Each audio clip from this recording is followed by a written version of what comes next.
I'm Jason Senteney, and this is Working for Wyoming. In this episode, I wanted to talk to you a little bit about foreign policy and the failed foreign policy that we've been doing for the last 75, 80 years. Currently, there's a philosophy alive and well in Washington and amongst many of the bureaucrats called regime change. We've seen it take place in places like Iraq. We've seen it take places in Egypt. We've seen it take places in places like Syria currently. This is a flawed philosophy. Regime change has actually given us the likes of people like Saddam Hussein, Manuel Noriega.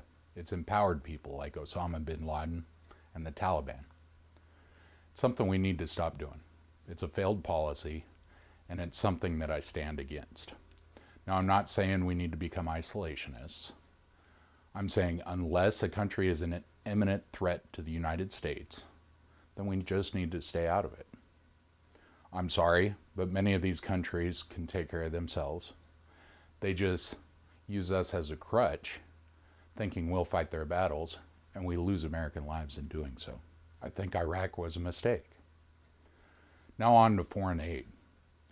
We spend billions and billions of dollars a year supporting countries that sometimes support us and are our allies.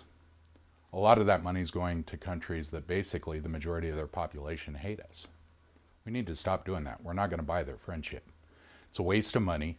We have things here at home. We have veterans suffering. We have elderly suffering. We have disabled suffering. We have children across this country going hungry, yet we're feeding somebody else that hates us or regimes that hate us? I don't think so.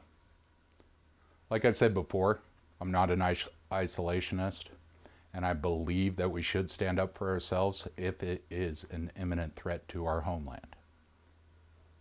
Now, this is the part of the video where you, the viewer, get to ask me, the candidate, a question. Mary from Cheyenne asks, in your immigration proposal, you talk about GPS trackers like anklets and bracelets. Don't you think this violates human rights? Mary, I'm glad you asked that question. No, I don't think so. I believe people coming here on tourist visas, student visas, and H-1B visas for work should be tracked.